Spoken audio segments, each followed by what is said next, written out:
తెలంగాణలో జనవరి 14 నుంచి రైతు భరోసా అమలు చేయాలని ప్రభుత్వం నిర్ణయించింది. పంట పండించే ప్రతి రైతుకు రైతు భరోసా ఇవ్వాలన్న దానిపై కేబినెట్ సబ్ కమిటీలో చర్చ జరిగింది. రైతు భరోసాకు సంబంధించి రైతుల నుంచి అప్లికేషన్స్ తీసుకోవాలని నిర్ణయించింది. జనవరి 5 నుంచి 7 వరకు దరఖాస్తులు తీసుకునే అవకాశం ఉంది. ఎల్లుండి కేబినెట్ సమావేశంలో రైతు భరోసా విధి విధానాలపై తుది నిర్ణయం తీసుకోనుంది ప్రభుత్వం.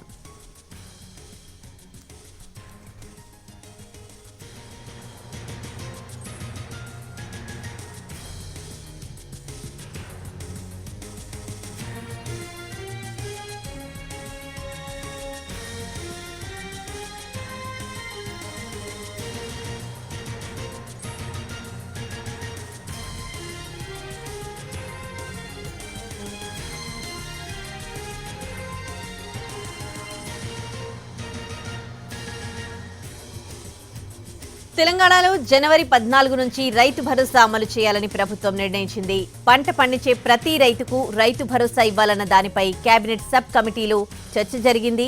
రైతు భరోసాకు సంబంధించి రైతుల నుంచి అప్లికేషన్స్ తీసుకోవాలని నిర్ణయించింది. జనవరి 5 నుంచి 7 వరకు దరఖాస్తులు తీసుకునే అవకాశం ఉంది. ఎల్లుండి కేబినెట్ సమావేశంలో రైతు భరోసా విధి విధానాలపై తుది నిర్ణయం తీసుకోనుంది ప్రభుత్వం.